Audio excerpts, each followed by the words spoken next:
If you had the opportunity to live in a children's wonderland, would you choose anywhere else? We don't just say, we do. It's the Stain City way.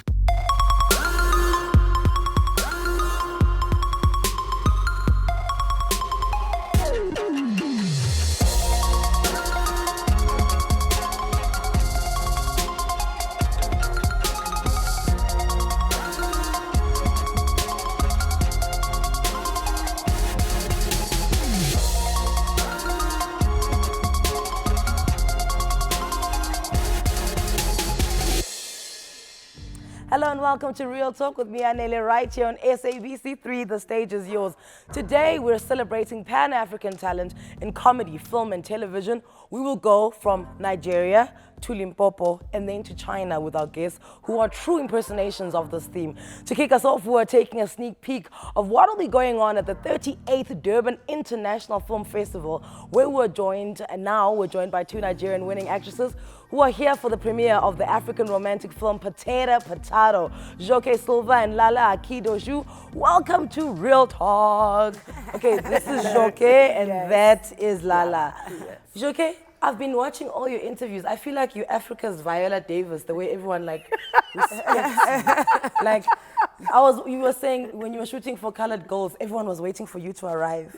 And they're waiting for this wisdom, and then you arrive and you're just like, Joke, you're like, hello, how are you guys?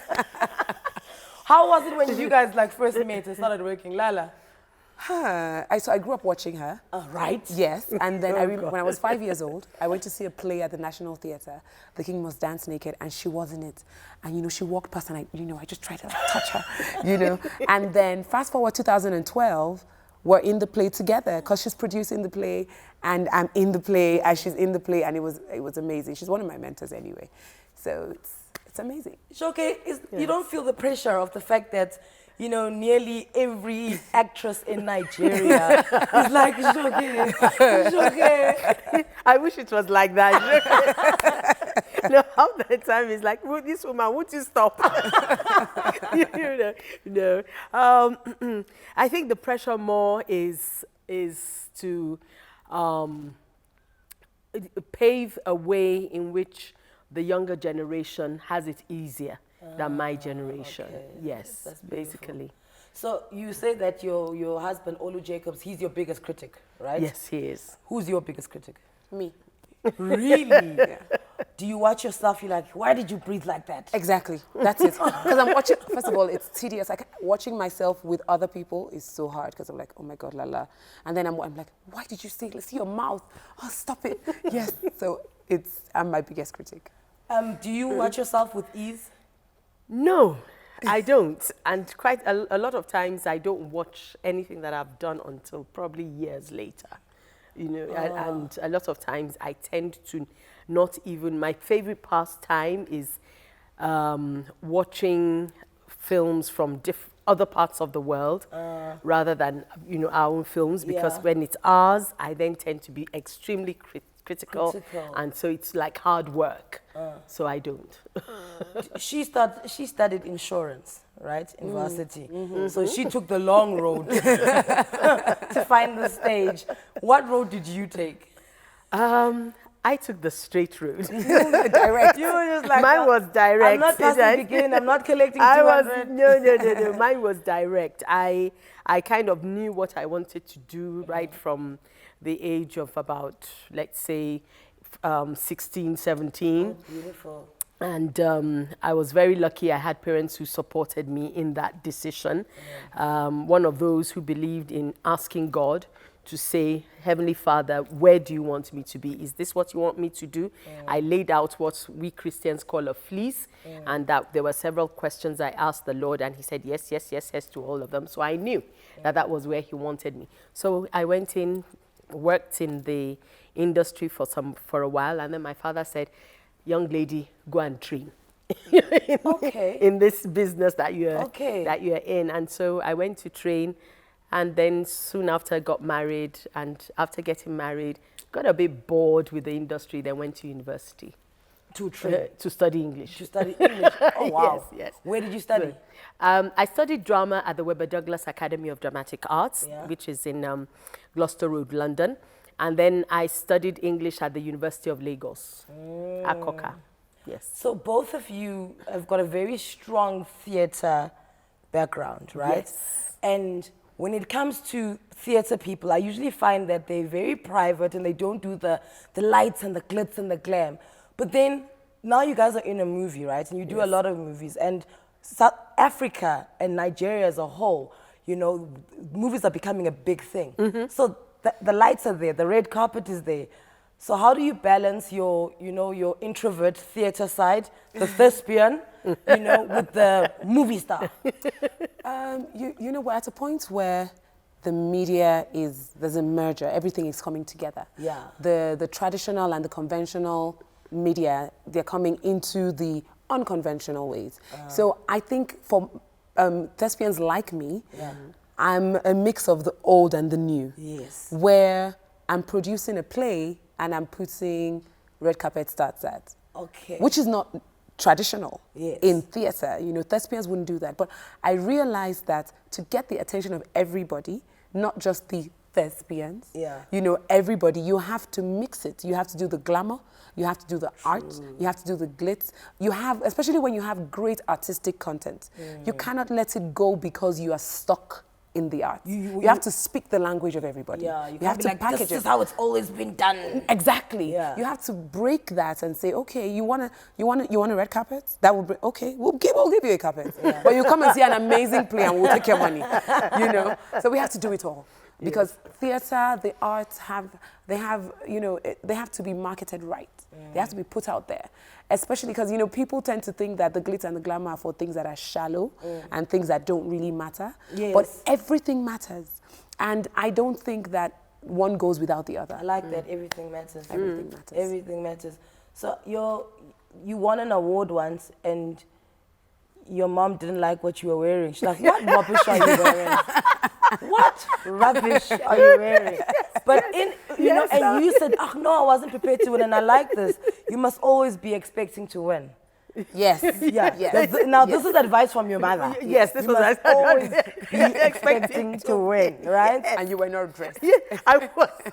Why were you not dressed? Like, well, I just, you know, a young friend of mine had started this award system, Peace I Am Oxigwe, and it was the second one, you know, and so I went for support. Yes, I had been nominated for Wait, you went as a +1 when you were also nominated? Yes, I was nominated, but I just went to support, you know, to support this young sister of mine who was doing incredible work for us. The AMA Awards, which is actually happening around now on the 15th of July, you know, to support. And it's a very credible industry award. And, you know, so when I just wore something that I felt comfortable. Like your pajamas. No, pajamas are also comfortable. No. It was a long dress, long blue dress with a few sequins on it. And I thought it looked, it was, so, and then I was called out and I was the winner for that category. And you first looked like, no. I was very excited. I got on stage, took my award, dedicated it to my mother. Only for me to get home, I said, what on earth were you wearing? What were you wearing? Like, Mama, I won. Okay, I hear that. I heard about what on earth were you wearing? What in God's name? Exactly. Yes. I liked it. I like the story. Listen, don't go away because after the break, Joke and Lala will share with us more about the film premiere that they're here for. Stay with us.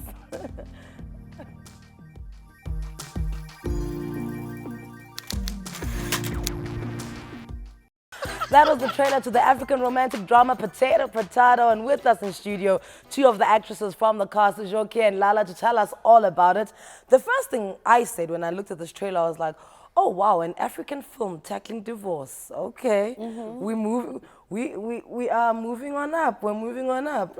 What do you feel about that? Do you also look at it and think when you took the script and be like, there we go, in a light-hearted manner, but to talk about things that happen in real life? In real life, and I like the the take on it, you know, because we're looking at it from the African perspective, where it's not only the two people who are involved, just the way as we are in our marriage, in our wedding, you know, in our relationships, in our married relationships. It's not just the couple; it's the couple, the in-laws, the extended family, and the friends. Yeah. So the divorce is exactly the same thing. Everyone is going to be involved. Everybody is involved. Yes. So what struck you about the script, Lala? What did you think to yourself, I have to get this job?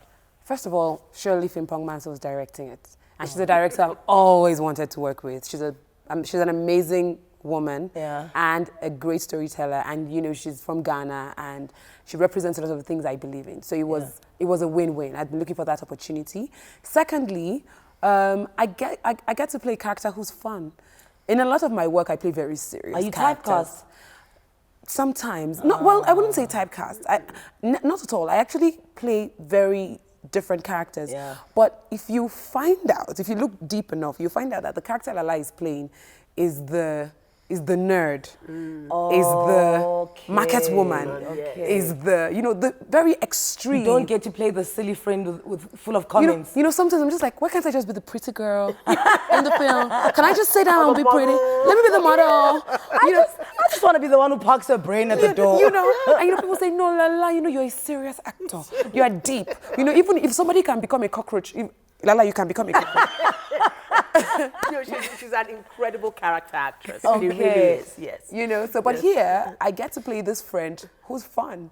You know, I'm looking all pretty in the film. I'm showing my legs off. You are nails and hair. I'm like, we've gone. Nails and hair. I'm like, okay, we can do this one, you know, and I was in great company. So, Ghana director, Nigeria actresses. Apparently, there's also British influence. They're French and Swedish film producers. Yes. Wow.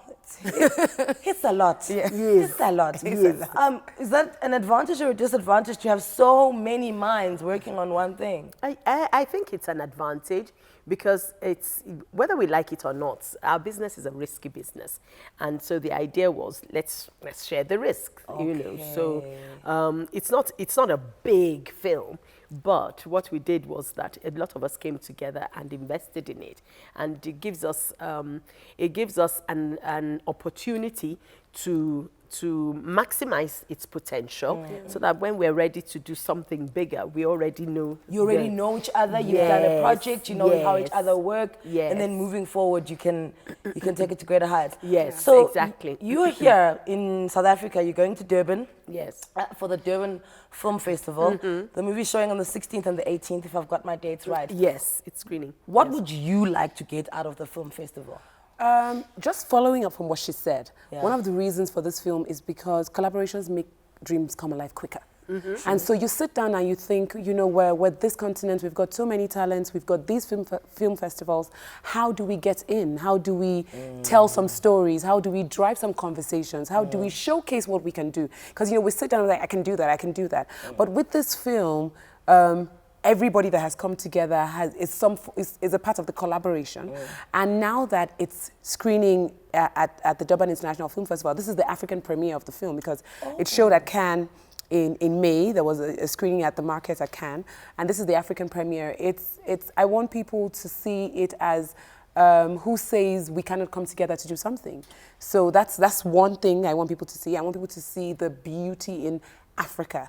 You know, the costuming in this film is beautiful. The colors are rich. I was actually looking at for that alone, the production quality exactly looks really good. Yes, yes. So we want people to see that. I want people to look at it and say, oh, this film can stand anywhere in the world. I want people to look at it and say, you know, I want to dress like that. You know, we no longer need to look to Hollywood to dictate fashion to us. We can also make things ourselves. And I must say, Shirley is very, very, very anal. Like, she's pedantic like that, like detailed. Very detailed. Detailed. Yes. Before the camera rolls, she'll come and say, this thing, I don't like it at all. I don't like it. Give me the bag. And she will go, if she has to get the costume herself, she'll find it just to make it all work. So even that is a win, because the work gets to be celebrated on this platform to the rest of Africa. And I want people to watch it, to be entertained, to look to these producers and these actors and say, you know, there's more where that can come from. And hopefully there'll be more conversations. You know, from our end here in South Africa, when we look at the Nigerian Film Festival, Nollywood, y'all are thriving, okay? Purely because your Nigerians watch Nigerians. Now, South Africans haven't reached that level where we are watching South Africans. We are in the process of liking who we see, who we are on TV. So that's our disadvantage. What is Nollywood's disadvantage? What do you guys still want to fix there? I think part of it would be we need more screens. Right, we need more screens. We have the screens and no people to go watch. You have so many screens. Now we'd like to have that many screens. We're working towards that. Okay. You know, where I mean the quality is getting much better. Yes. You know, so I think that's the distribution angle. The distribution angle for us is key. Once we can get that much better. Okay. Yeah, and then diversity in storytelling. Diversity in storytelling. As it is, as with every industry, we're still growing in Nollywood. In that our audience, we're also helping our audience grow. Yes. So the audience now, they can go to the box office and say, you know what, I want to see a Nollywood film. Same weekend as when Spider-Man is opening or Wonder Woman is opening, Nollywood films are competing and beating these films at the box office. At the box office, The last 3 weeks, in fact, the last 4 weeks, we've had big superhero Hollywood films and Nollywood films have topped the box office through the weekend. So we're doing that, but we also we need to be consistent because we're winning over the audience, we're winning. And then if there are 5 great films and 1 bad one, we lose some people. Yeah. So we need to keep that momentum going. We need diverse stories. So we do a lot. Comedy is thriving right now, but there's so many other things that happen in our lives and we need to tell that. We also need to do more Pan-African things and grow. You know, it's not just about Nigeria. There's more to Africa than Nigeria. You know, so when we put all those things in what she said, we're good to go. Well, we look forward to seeing it. Ladies, thank you so much for joining me. Potato Potahto. We'll be Potato. showing at the Durban Film Festival. If you're on that side, make sure you catch it. These are the cast members. 16th and 18th of July at the Durban Film Festival. A big, big thank you so much to Joke Silva as well as, I'm going to miss his name up, but we're gonna go for it. Akindoju. Lala Akindoju. On the way, Leera Mthethwa will be sharing her China diaries with us. Don't go away. Akindoju.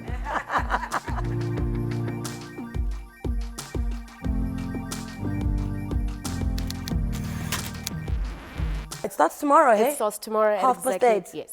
Are you nervous? I am a bit anxious, really. Yeah, like your teeth are grinding together. Like, listen, this is me all the time. I'm so happy. And I'm a bit nervous. So, okay, 40 days in China. Yes. Why 40 days?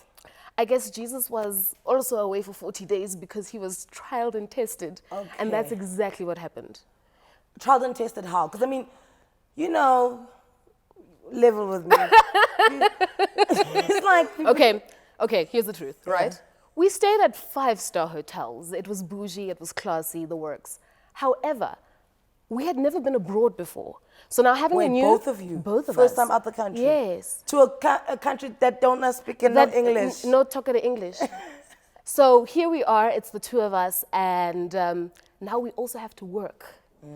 And within all of that, there's a huge language barrier, and overall, your director keeps saying, I want to see your personality. And it's like, how do I have a personality with swollen feet? When you say you have to work, what work are you doing? Are you doing travel-y things, trying out restaurants? We're doing the work. So we're seeing scenery, we're seeing tourist spots, which are quite busy at the moment. Yeah. And so it's cuisine, it's scenery, it's attractions, and overall, every night you have to come back and do a diary moment to tell us how your day was. So you didn't know Kabonina? At all. Where did you guys meet? We met right here, actually, to do a screen test, and we hit it off. And I'm actually proud to say that she's one of my closest friends to date. Oh, after 40 days, you got yourself a bestie. After 40 days, I have myself a bomba. But I picked up she was a little snarky there. There was a little Snarky? snarkiness coming from her Please end. don't spice this up. No, there was snarkiness. I saw that. Am I lying? What? No, there was snarkiness. She was complaining about you. Where? She said, I mean, she shouldn't have just said that. There was snarkiness. But Have you seen her diary entries? Not as yet. We're yet to see the show tomorrow. Well, Don't turn this into something look, it isn't. I'm not out here to start nothing, but I picked up from snarkiness from the other guy. No, maybe you should watch my diary entries. All right. I want to see a little bit more of the show. What you're doing is that you're taking every single word and dissecting it for itself. Yes, babe, because that's what vocabulary is. Yes, okay. If you want to discuss the semantics of language, please, let's have tea. And let's make it green. Let's sit down and let's sip. I also don't appreciate when subject matters shift, because now we're talking about language, but we're not here for theses. We're just talking about... Beside? Wow. There's literally so much tension in this taxi ride, you could cut it with a knife. We're talking about how you treat me, especially around How other people. I treat you? And you're doing it here in front of the cab driver. All right. He can't even hear us. It's irrelevant. Oh, wow. Okay. You know what? Can we enjoy views? I've apologized. Okay. Well, these buildings are beautiful anyway. Really? What? Okay. What I tell you? What I tell you? Did I not tell you that the other girl is snarking? No. and then this one wants to come and argue got English. Let's discuss the semantics of language. No, but if you want to do that, we can. And the worst part is, if you fight, you can't be like, I'm going home. Oh, but there have been moments. Oh, really? Please trust and believe there have been moments where we'd call South Africa and speak to our executive producers on some, actually, I'm catching a flight home. You don't have to pay for it. It doesn't have to be first class, but I'm going home.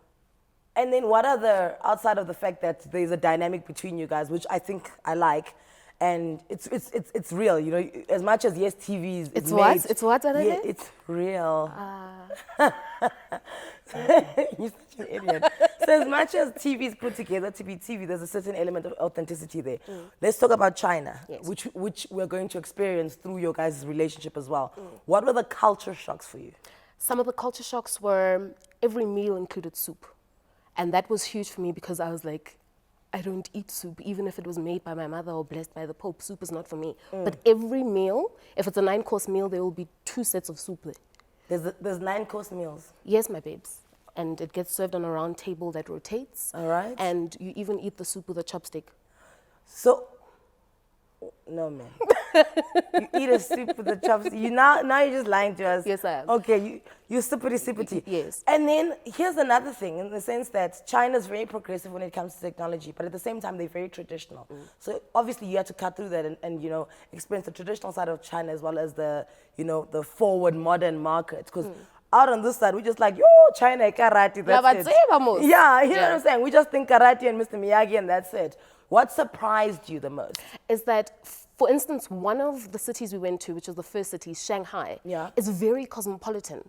But then you cross over to the Pudong Lake, and on the other side of it is the architecture and the aesthetic is very, very traditional. So from an aesthetic point of view, the first thing you see is that, okay, you guys are moving up technologically and you have skyscrapers, but on the other side is that you still stick to who you are and you're still true to it. And you still sip tea 6 times a day, 7 mini cups. They're still true to who they are. So when it comes to culture and cultural relevance, they will remain at the top of the rank. And are they aware how they perceived around the world in terms of like they are the new superpower? Will we see that coming through, the fact that they are the new superpower? I don't think so, because it's so highly overpopulated that these people are literally in a rush and in a hurry to do almost everything. There's something called the China pace. You can't keep up with it. China pace. The China pace. They run to everything. They jog to everything. They half sprint to things they literally need to be leisurely about. I suppose that's why they're the new superpower then. Yes. They're just always producing. I don't think they know their own strength though. Oh. I don't think they do, because they're so modest in their teachings. Because during the show, we also explore Buddhism, where the teachings go through how you need to be kind to the next and soft-hearted. You know, a wide smile symbolizes joy, and a wide and heavy belly symbolizes forgiveness. So it's in those small nuances that these people are who they are, and we can't take it away from them. And nor can we try mimic or copy them. When it comes to language, how did you... Sure, no way. How did you navigate that? Oh, Anele, babes. It was tricky. Half of the time we'd have to hope and pray for someone that can speak the English language and translate for us. Yeah. And half of the time they really didn't pitch up. Oh, wow. So in terms of, you know, you, Gabonina, in China, doing the China Diaries, what do you hope comes through the screen of the show that starts tomorrow at 8:30? I'm hoping that China Diaries will communicate to the young black South African female to say that nothing is impossible. Also, you can travel the borders, because I think there's a huge misconception that we portray as black people that maybe I'm too afraid to travel. Yeah. Because in our minds we think it's too expensive, it's too this, it's too risky, human trafficking. But when it's done right, it'll be one of the best experiences of your life. So ultimately, this is a travel show. Yes. With a little bit of reality. With a hint of reality. So I don't have to be super successful to have my own reality TV show. But I mean, have you watched the first season of The Kardashians? It's not what we know now. Nothing. It's not what we know now, so don't worry about it. Don't Yeah. worry about it. Thank you so much, Leera. You at home can watch the premiere of China Diaries. Exciting, right? Tomorrow at 8:30 p.m. right here on SABC3. You just have to. We'll be right back.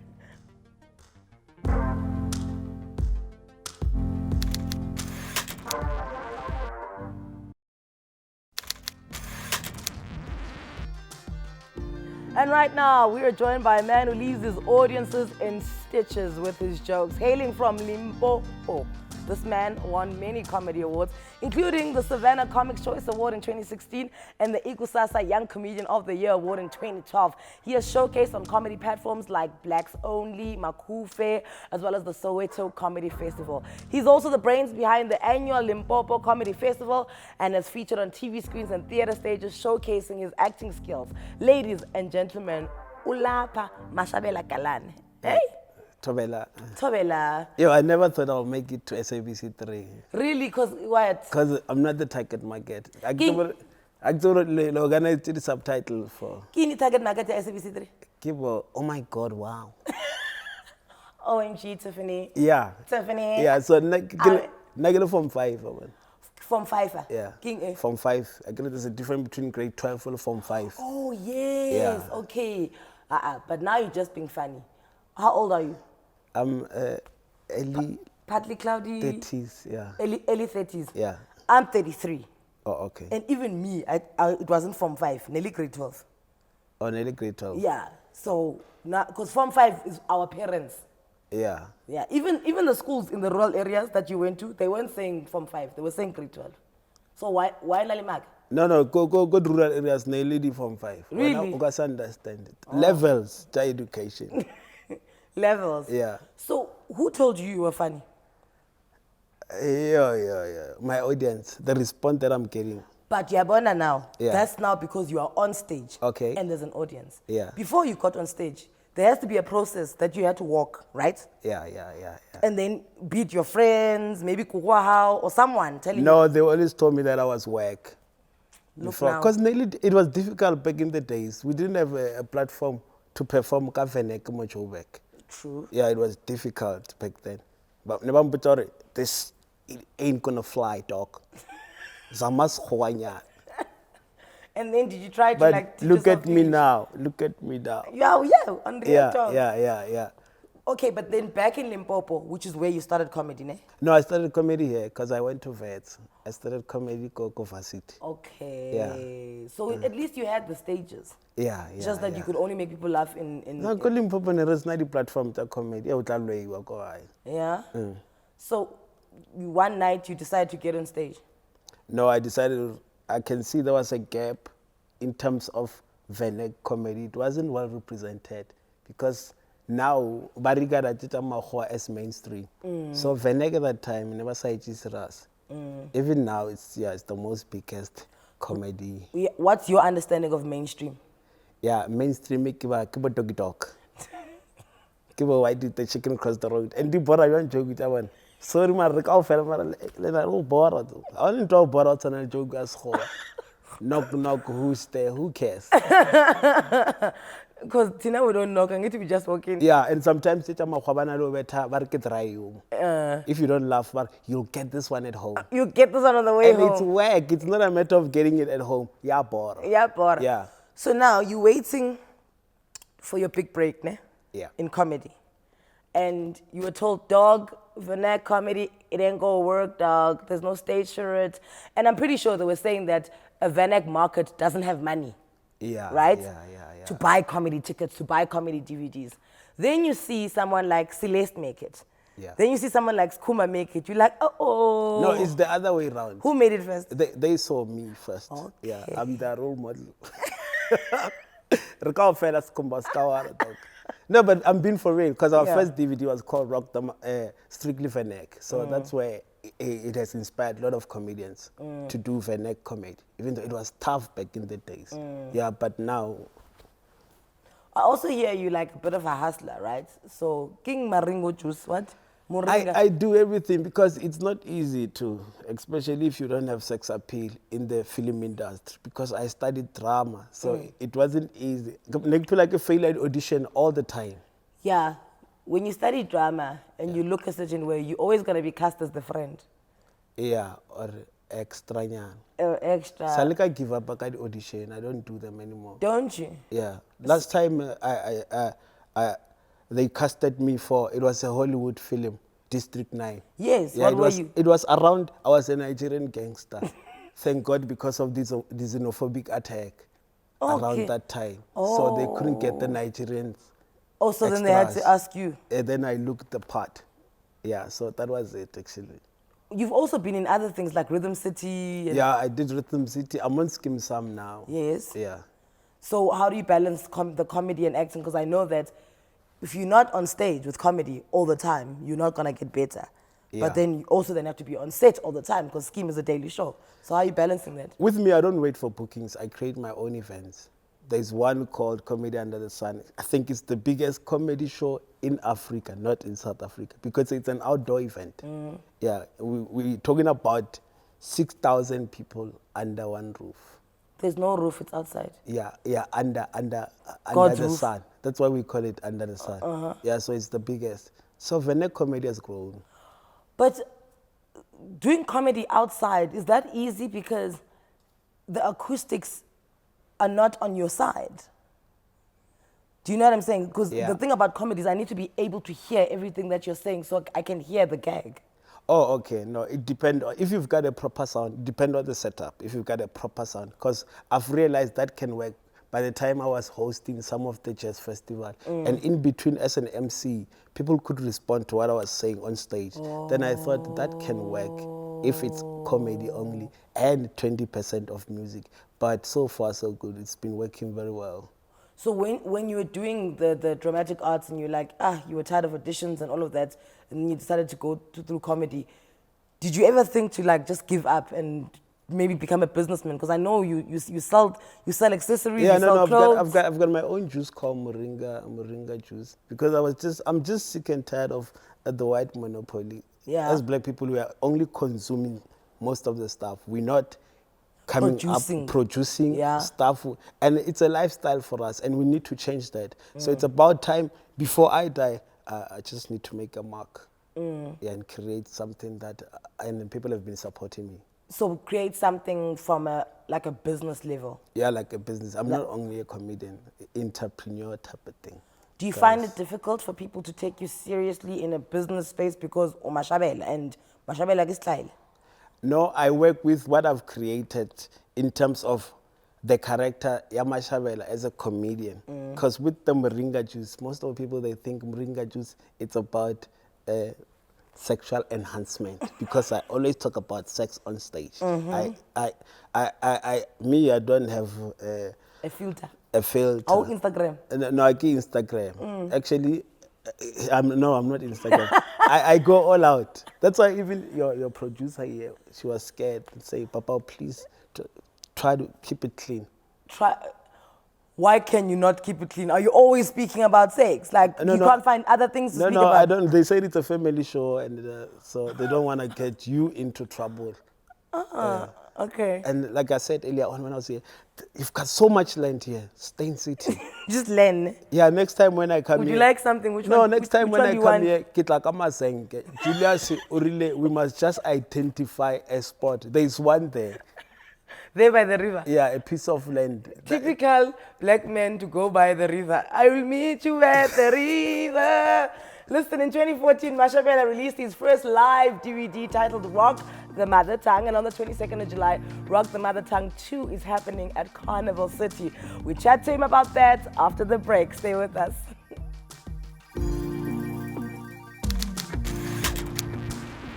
You've got a song as well. Authentic Kwaito music. Because you know what it is? I was going to say to you, like the way it sounds like Oma Shamplan.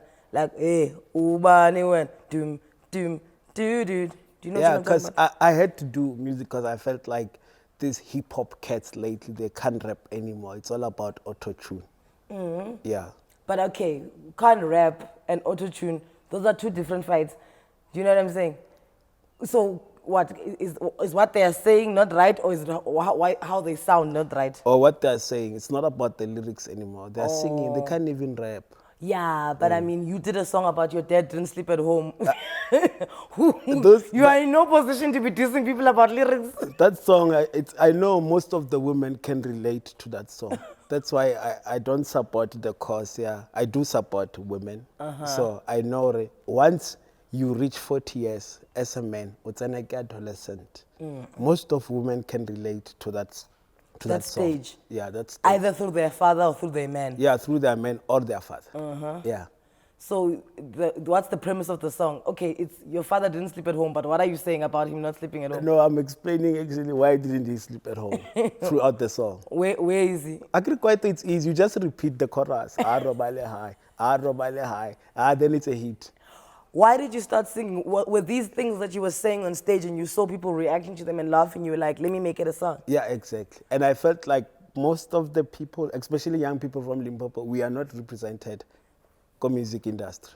Okay, We true. don't. They are hip-hop cats from Limpopo. Like but Ricky Rick? Like Ricky Rick. Ke default Ricky Rick. Ke Mozulu, Ricky Rick. Okay. Yeah. And the other day I was thinking that, Anele, you and I, and the Ranakas, Rika Bula support group at the gap. You know, that's Mashabela just said that me, him, and the Ranakas, we can open a support group for people who've got gaps, right? Why? I'm fine with my gap. Why do we need a support group? In fact, we need more people. We must go around punching people's teeth out so that they can join us. advantage I kept or the toothpick.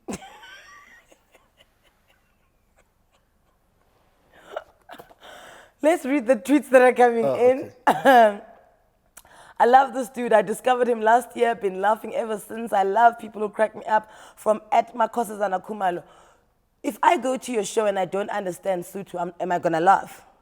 If you are Zulu, because I talk about Zulu people, you'll understand what I'm saying because I'm talking about you. And most of my joke, I improvise a lot on stage. Yeah. So when you speak about Zulu people, you speak Zulu. Yeah, I speak, but I speak Zulu the way they speak Spade. How do they speak Spade? This Fanagalo Spade that they normally do. Utsamaya kokai. Umperi. Oh, Yeah, okay. Yeah. Western Musime says, I'm already in stitches. Levi Makwala says, Papako, ki khubona mo. But sometimes people think I don't know English jokes. Because I do perform for corporates, and the requirements for a corporate gig, you need to speak English. The requirement to get into VIDs, you need to speak English. I like the way you're acting like, ooh, you don't know English, you're this rural guy. It's your thing. By the way, I've got an honors from VET. Do you know what I'm saying? Yeah. And I mean, VIDs gives you the edge and then it pushes you over the edge. So don't tell me, when are you coming here like, I can't speak this English. First of all, to get an exemption to get into VIDs is very difficult. So I know full well what you are capable of. Yeah, the good thing I did, last week I was performing for the ambassador of Beijing and Abu Dhabi. I don't know why they chose me, but yeah, I had so much fun. Besides that, who's the most important you've performed for? Person. I was performing, it's not a joke. I was performing for Lesetja Kganyao last week. The guy from ZCC? No, Lesetja Kganyao, the governor. Of? I don't know. Who? of South Africa. Oh, the Reserve Bank. Askis. The Reserve Sorry, Bank. Maliam. You went to Unisane? Distance training. Yeah, but for me, I was so happy to perform for him because that story, Abusi, was still fresh. Because I said, I felt for you. Oh, when Busi said she wants to change the constitution so that... No, Busi the Malosi Busi, not that one. Oh, Yeah, oh, sorry, I just thought you meant the... Because Buhle, ki Buhle. He Butlem keys, Malusi's one. Salanya kuisha ranta. And who struggled? The governor, not Malus. Alwaleo, now it's about the governor because of Nyatsi, Nyatsi. She is the Nyatsi of Nyatsi. Yeah, Kinyatsi, your chicken charanta. In fact, I wrote him down here. I wanted to ask you, what do you think of Malusi Kikaba? You told me. What do you think of Cloudy? And that is how Ndante Cloudy. yeah, ask another thing. I can say that because Asabere Kamo. No, he's gone. He's gone. What do you think of Casper Nyuvest? Yeah, no, I bought the album. No, Geraiti album. Tuto. Yeah, Tuto. Which one? Yeah. And Yes, I think that's a good album. it's a very good album. It's not commercial. It's deep. I like Nyegelen, the one with Black Thought. Oh yeah, I love Superman too, even though it's too commercial. He actually was here. He played it for us. What do you think of Jub Jub? Again, no way. Because he was performing. I'm the first guy to give him a break after he was released. Really? To Where? perform a comedy Under the Sun. Okay. Yeah. The one with 6,000 people. Yeah. And he destroyed. He's performed well. Yeah. And Oh, that's good. He's talented. He's got a white wife, eh? Really? He's going for the land. He went to jail and he came back. He's like, the first thing I'm going to do, I'm going to take the land. Tell me about Rock, the mother tongue. Too. Yeah, Rock the Mother Tongue. I'm shooting a DVD next week. It go Carnival City, 22nd of July. Ticket 200. I'm featuring different comedians from different provinces that speak different languages. How do you find them? Is it your thing now that I am going to go across the country to little comedy platforms in little towns of people who are performing comedy in their mother tongues, and then I'm going to give them a break? No, the thing is with comedy, it's a small industry, so we know each other. Oh, Because true. I know I'm doing a tour. I've got a tour that I've planned already. My dates, they're out until November. So different cities except KZN. Why not KZN? Because it's not easy to, but I've got a booking and I was surprised. So are you sure? Don't they like you because you make fun of them? Yeah, I think so. Zoda, I'm coming for you. Zoda, I want to. Zoda, I want to. Okay, then we will check you out at Rock the Mother Tongue. Yeah, ticket available, combi tickets. Yeah, featuring more than 10 comedians. Well, name a few. We can't just come because you told us to come. There's a Kosa one that is coming, but it's a surprise. I don't want to mention that. Salesman is there. Crazy K is there. I'm giving summaries there. I'm giving young comedian a platform. And you also nominated for... We are nominated. We are nominated, Yeah, we are nominated. for a Choice Award. Ne? Yeah. I hope you win because I know I'm going to. That's all we have time for today. And they can follow me on Instagram. Yeah, we've put you. We wrote you down there, how they follow. Oh. Yeah. Thank you so much, Mashabela. Thanks a lot. A big thank you to Joke Silva as well as Lala Akindoju and Leera Mthethwa who all joined us earlier. It really has been a Pan-African episode. Ladies and gentlemen, let's do this again. I can't speak any longer. Let's do this again tomorrow at 5 p.m. right here on SABC 3.